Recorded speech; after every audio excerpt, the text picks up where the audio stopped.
Today what I'm going to show you is a new system we're calling Lightspace.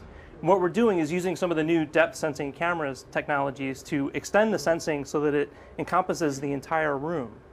And so what that allows us to do in Lightspace is all of the usual kinds of surface interactions on tabletops, but then we can also fill in the void between, the space between these various surfaces so that we can connect surfaces, so we can move objects from one surface to another just by tracking the person and understanding the 3D shape of the person and where each surface is placed in the environment.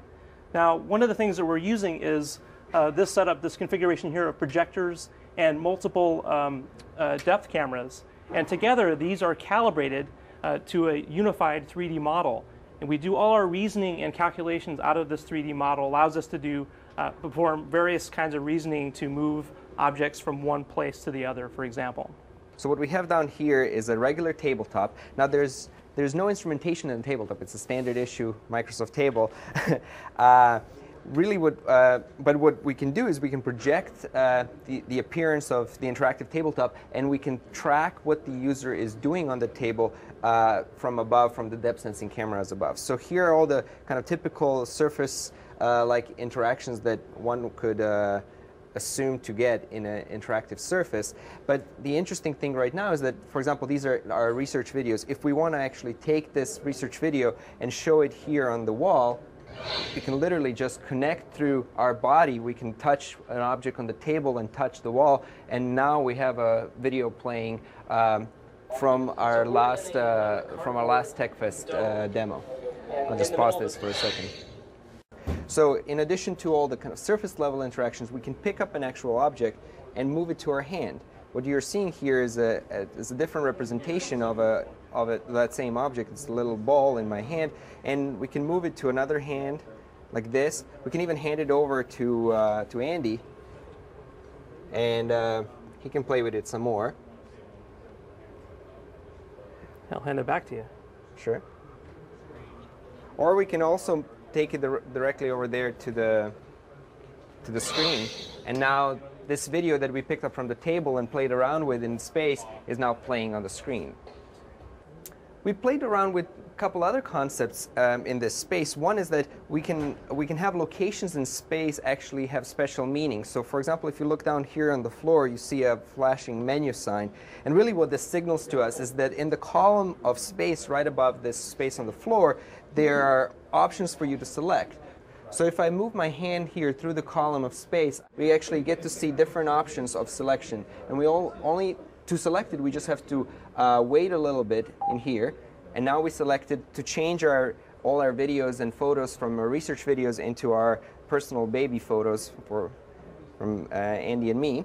And in addition, last thing that we can select here in the menu is to highlight every person in the space. So right now you're seeing me highlighted as blue. So the system tracks me in the space and I'm highlighted as blue. If some other person comes in, like Andy in here, he's going to be green. So this brings some interesting opportunities for us to track people and infer the interactions between two people. So if we shake hands, we're going to change colors. We just merged, and we have a different, the system detected that there was an interaction between us. So this highlighting example is just one thing that we can do with the 3D data that we get back from the depth sensing cameras. In the future, we'd like to think more about different kinds of things that we can do between surfaces. And in particular, we're talking about what we're calling deviceless augmented reality. Most people have seen augmented reality concepts where maybe we're using head-mounted displays or see-through goggles, other kinds of devices that you have to wear, and that can be kind of clumsy. With Lightspace, we can project the graphics directly onto body parts or your environment, for example. So maybe you're late for a meeting, and the way that you figure out where you have to be is you pull out your hand and it shows you where to go, and then maybe even in front of you on the floor you see some kind of arrow that shows you exactly where to go. So this is an example of some of the things that we'd like to look at in the future.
So I'd like to take you through some of the processing that we're doing in Lightspace. So this window shows a lot of the representations we're using. So for example, up here at the top we have the three camera views. This is the actual data coming off the depth sensing cameras in the raw. And what we do is we combine these views into a single 3D model of the space.